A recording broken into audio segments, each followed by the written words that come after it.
まず玄関入るとダイニングがあります。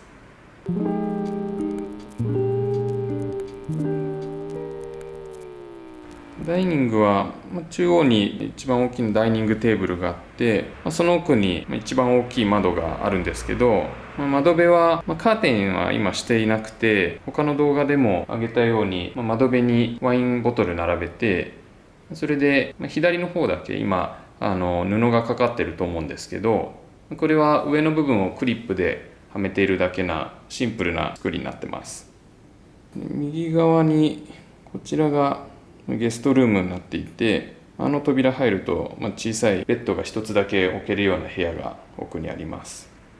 友人とかが泊まった時に使う部屋なので、本当に収納とベッドしかない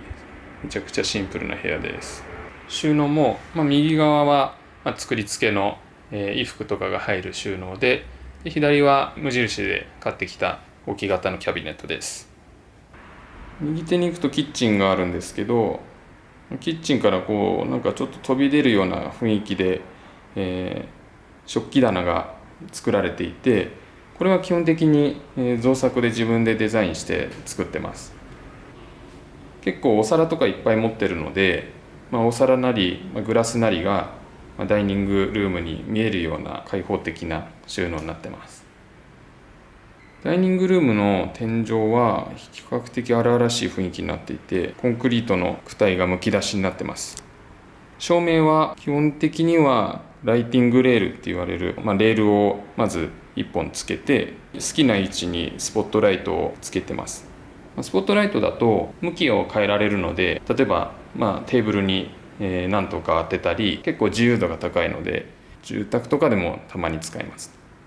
こっちがダイニングの反対側の、壁になってます。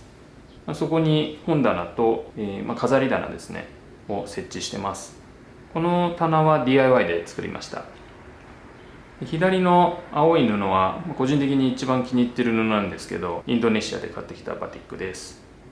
続いてこっちがキッチンです。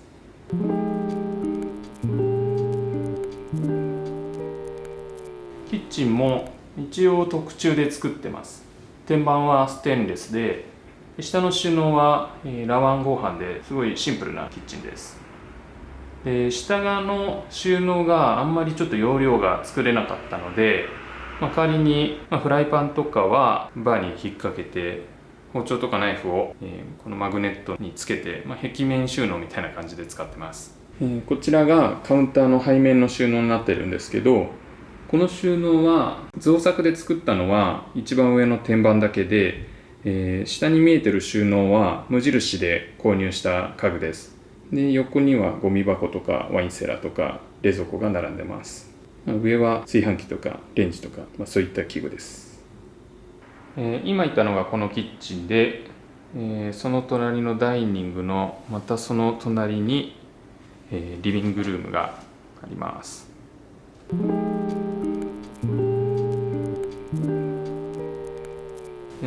このリビングルームは一番右に窓があって、それにへばりつくみたいな感じで大きめのソファーを自分で作りました。で、ソファーの上に布なりクッションなりいろいろ置いてるんですけど、そのソファーの前には低めのローテーブルと、あとはその周りに折りたたみ式のキャンピングチェアとかブックニチャーみたいな感じの名前の、これも折りたたみ式の、小さいチェアになってます。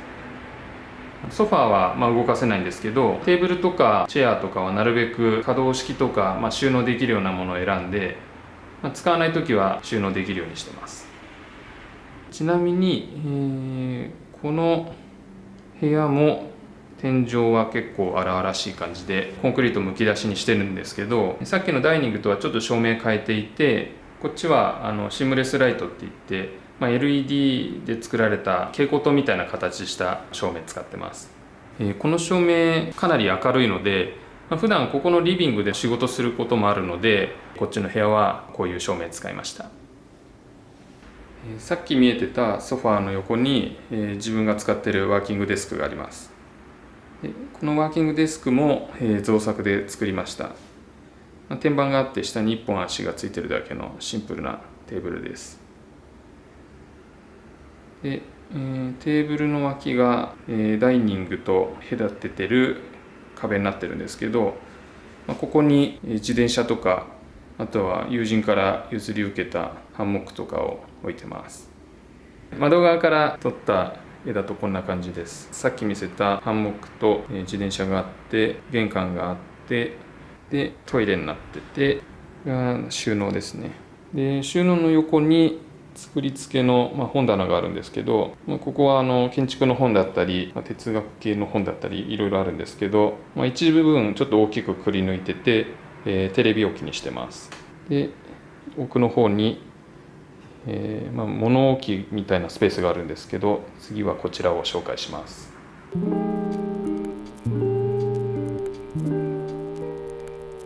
リビングの横にあるのが、このオープンストレージって呼んでる収納の部屋なんですけど、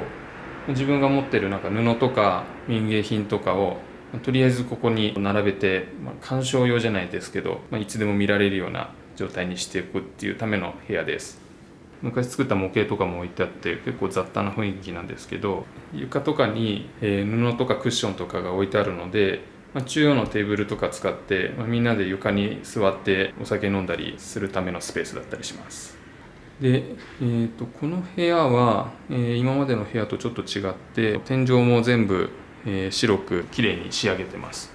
特徴としては天井に照明つけてなくて、基本的にはテーブルライトとか間接照明とか、そういうちょっと弱い光で部屋を照らすようにしてます。壁とか柱になんか T シャツとか帽子とかを飾ったりもしてて、で、これは、さっきのリビングルームを見る方面なんですけど、そっちの方向を向くと一応キッチンまでバシッと視線が抜けるような空間になってます。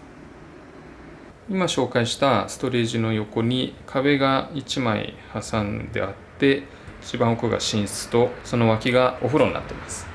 ここはもう完全なプライベートスペースで、お客さんとかも来ないようなスペースです。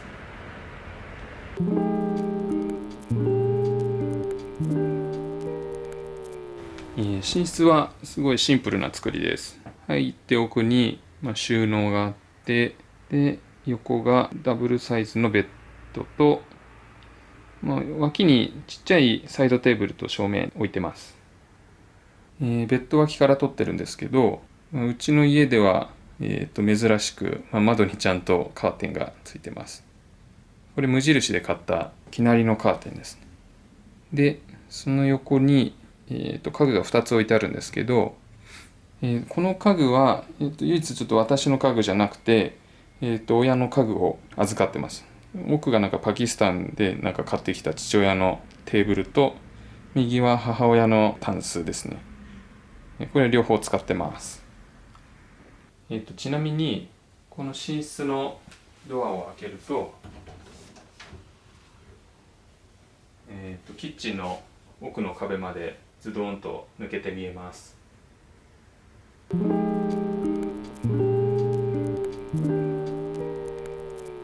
これが洗面室です。洗面も造作で作りました。下の収納は、ラワン合板で作って、でその上に置き型のシンクを置いてます。上はすごいシンプルに大きめの鏡を、壁面に貼り付けただけなので、特に三面鏡とかにはなってないです。洗面台の脇に、洗濯機を置いていて、その上は、収納になってます。